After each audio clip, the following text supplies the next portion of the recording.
Here today, planting soybeans. I'll be finishing up my field work today, and using this Farmall M that I bought a few years ago, basically for the parts. I wanted the power steering on it, a few other parts to put on my other M, but I had a buddy of mine who's a tractor restorer said, this is too good to just part out like that. So he suggested that we get into it, and we took the head off, had that ground. He looked at the pistons, they were very tight, a lot of other things were tight on it.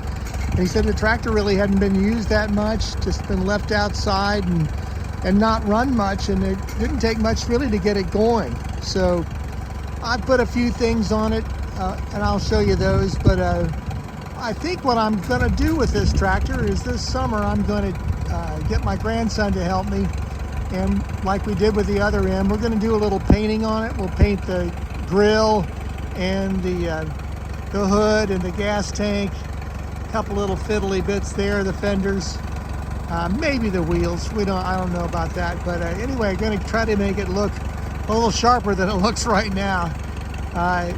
Anyway, it's doing a good job here today. It's got the Charlene power steering on it, which I like to use to make the turns here with this drill.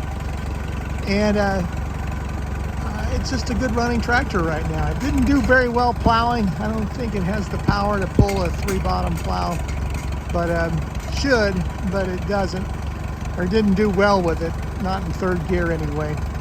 And so I might get I've got a 2-bottom trip plow that I can use with it. I'll try that next spring.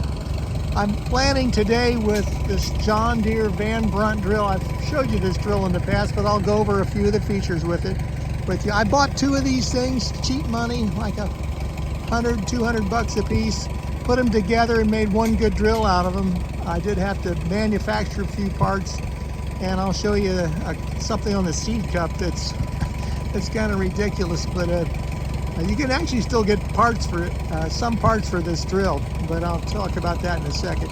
Anyway, it's a mechanical lift, has dual arms. You can see those right here.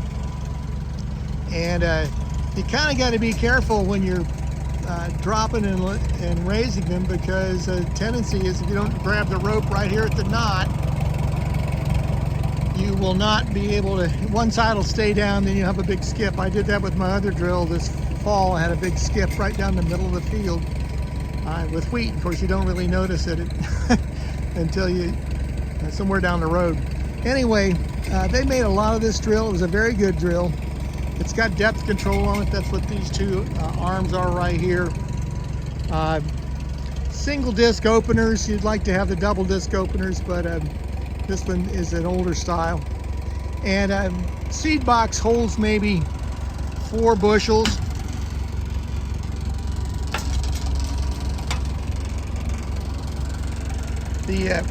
I took all the fertilizer mechanism out of this, and my intention is to treat this like I did with my other drill, where I put in the previous owner put in a slanted floor into it and drilled holes into the seed box in front, and that way he had more capacity.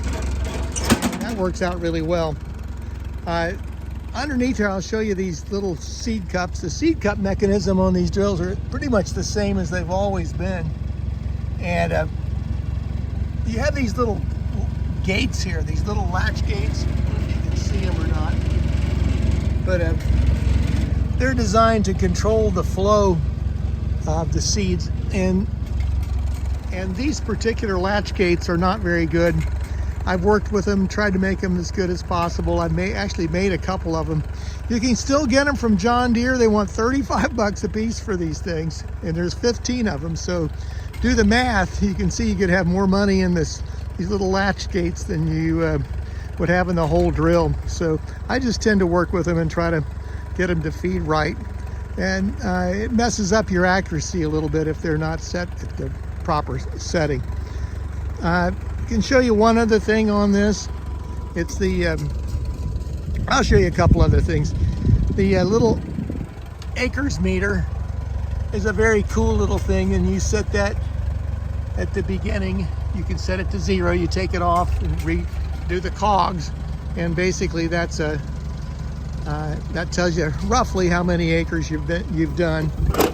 It's got a nice seed box on it with grass seed, and I've never used that, but at any rate, it's a good drill, and had good luck with it in soybeans. I use my Oliver drill for wheat. So now I'm going to get on the tractor. I'm going to take you down the road a little bit, let you watch it work. Hopefully I can hold the phone here, and camera rather, and film me dropping this in at the same time as I'm driving. That's always a trick. Sure appreciate you watching my videos, and God bless you today.